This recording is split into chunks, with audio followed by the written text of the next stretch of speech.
Hey guys, Noel here. It is Friday, and sadly, I'm not in school right now because actually I have to go to a funeral later on. So I thought we would do something a little lighthearted before I have to go to the funeral, and that's to do a video for the YouTube channel. This will be kind of a tech review, so I'll throw this in the video game review section of the channel since we're going to be talking about headphones, and headphones are definitely something you can use when you play video games. You may notice, and I will say before I get any farther into this, that, what I'm going to be talking about here are totally nonsensical first world problems, alright? So just keep that in mind if I get too animated about this.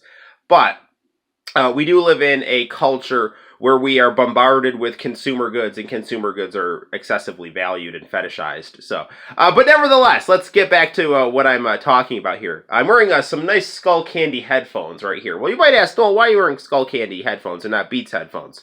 Well, this is a big reason why I'm wearing Skullcandy headphones and not Beats headphones. Today we're going to talk a little bit about Skullcandy versus Beats headphones and why thus far I have found Skullcandy to be a vastly superior choice, and basically how I've gotten kind of burned by choosing Beats headphones. And we'll talk a little bit about this. So I have bought, I'd say, probably about 3 pairs of Beats headphones within a 2-year period. Okay, I went through a period where I had some disposable income, and I thought Beats headphones looked very nice, very aesthetically pleasing, very stylish.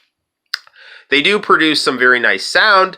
There were lots of, professional wrestlers and celebrities wearing Beats headphones, so I thought to myself, I'll get a pair of Beats headphones, and I can use them for exercise, for video games. They'll last me a long time. Well, that was a very naive idea that I had, okay?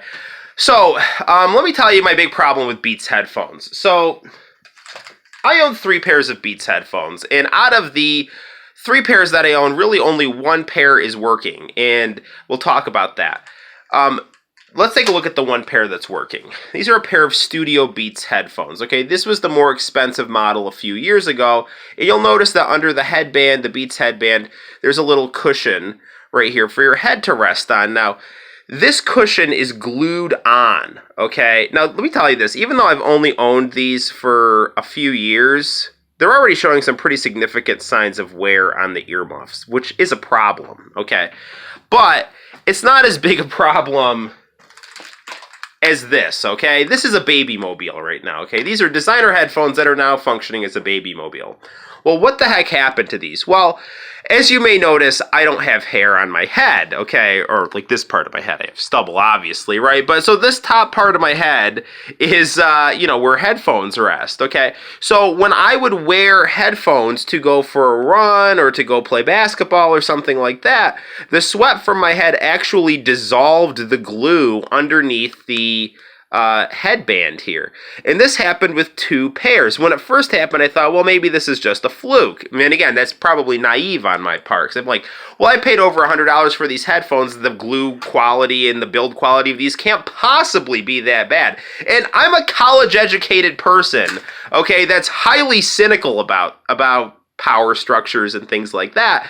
And I just naively thought that this opportunistic rapper who's, more often than not taking the low road to the top would not possibly charge me this much for headphones of a low quality, right? So, fool me once, shame on me. Where is it? Fool me once, shame on you. Fool me twice, shame on me. Well, I was fooled, twice enough to be naive enough to work out in Beats headphones twice. And I mean, I won't say I worked out in them once and the glue under these dissolved, but a few times, I ran not a half marathon, a 5K, and, I wore Beats. I sweat a lot. The glue dissolved. I played basketball. The glue dissolved. This is another pair. These are in one piece for now, hopefully. They stay that way. But, I tried to actually glue the headrest, I glue the little cushion under the headband here back on, and I ended up getting super glue on these things. Now, there are people who say, well, you can always send your Beats back to be repaired. Why should I have to send, over $100 headphones back to get repaired? This is nonsense. This computer monitor right here, okay? This is from 1984, and it produces a picture with S video, and in some cases composite video, that is comparable to a high definition TV. This thing was made in 1984. It's almost as old as me, and it still works, okay? This right here, I paid $120 for 2 years ago, and is this, okay? So, after that happened, I bought a pair of Skullcandy headphones, and they work very well. Now, I want to say one more thing about Skullcandy versus Beats here. Actually, not one more thing, a couple more things. These are Studio Beats. These are still in one piece. They're still working fine, but I do have to charge these to use these. Now, I don't know if they've changed this with newer models. I got these again a few years ago, but I have to plug these in to get them to work, even though these are not wireless. So that's a little bit of a pain, okay? And sometimes when I wear these, I get a clicking noise. Not a lot, but not infrequently either. So again, this is the more expensive model. I got a deal on these for whatever a deal on overpriced headphones actually are. And I mean, they work, but I'm getting clicking noises once in a while, and the the earmuff piece is a little worn after about a year or so of wear, and I got to charge them. These are Skullcandy headphones. Okay, notice how I just took those off and they didn't collapse? That's how these collapsed right here. The headrest piece fell off. I went to go take them off, and then this happened here, okay? These Skullcandy headphones, there's no glue underneath these that I can see. You basically have screws that keep this part of the headphone in place. It's very comfortable and cushy, both for the earmuff piece and for the headband piece. And these are Bluetooth. Now, I know there's obviously Bluetooth Beats, but if I choose not to use the Bluetooth, I can just plug an auxiliary jack in these without charging them, and they work fine. I paid $68 for these. They're stylish, they're comfortable, and I don't have to charge them. I've never heard any clicking noises, and the sound quality of these is as good or maybe better than Beats headphones. Now, I will tell you that, before these, dissolved in the box, to use an Aqua Teen Hunger Force reference, when Carl was making bootleg New York Giants merchandise. Look at this, half of it dissolved in the box. These produce some very nice, rich sound quality, and they were comfortable to wear.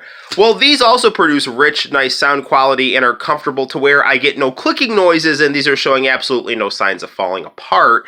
And I paid $68 for these versus $120 for these, and that's actually a pretty conservative price considering there are some Beats headphones and their price has gone up. So I certainly hope their quality has gone up. I'm just done with Beats, so you enjoy those if you want to take the risk of those things falling apart on you. And not to go on a huge rant about Dr. Dre, but I'm not a big fan of his. Like I said, I always thought he was someone who took the low road to the top. He's a talented producer, but he seemed not able to really sell a lot of albums or MP3s or CDs or whatever, unless he was, beefing with someone or connecting his music to conflict with someone. So I just thought that was kind of just a cheap way to get success and celebrity. But I thought to myself, at least this guy makes a stylish, aesthetically pleasing headphone, so maybe he's got some credibility. No, this right here is not cool, okay? You want to, maybe you can connect that to being a hustler. You can connect that to being a drug dealer, selling people something that ultimately breaks down in the end. So yeah, this is not cool, okay? Even though it can get a nice shot here with these weird, whatever the heck these headphones have become. So guys, that's it. Buyer beware. I would avoid Beats headphones and opt for something, more like Skullcandy, because these are nice. They're not going to fall apart, and that's it. So until next time, guys, my name is Noel. You take care of yourself, and I will see you all later. Bye-bye.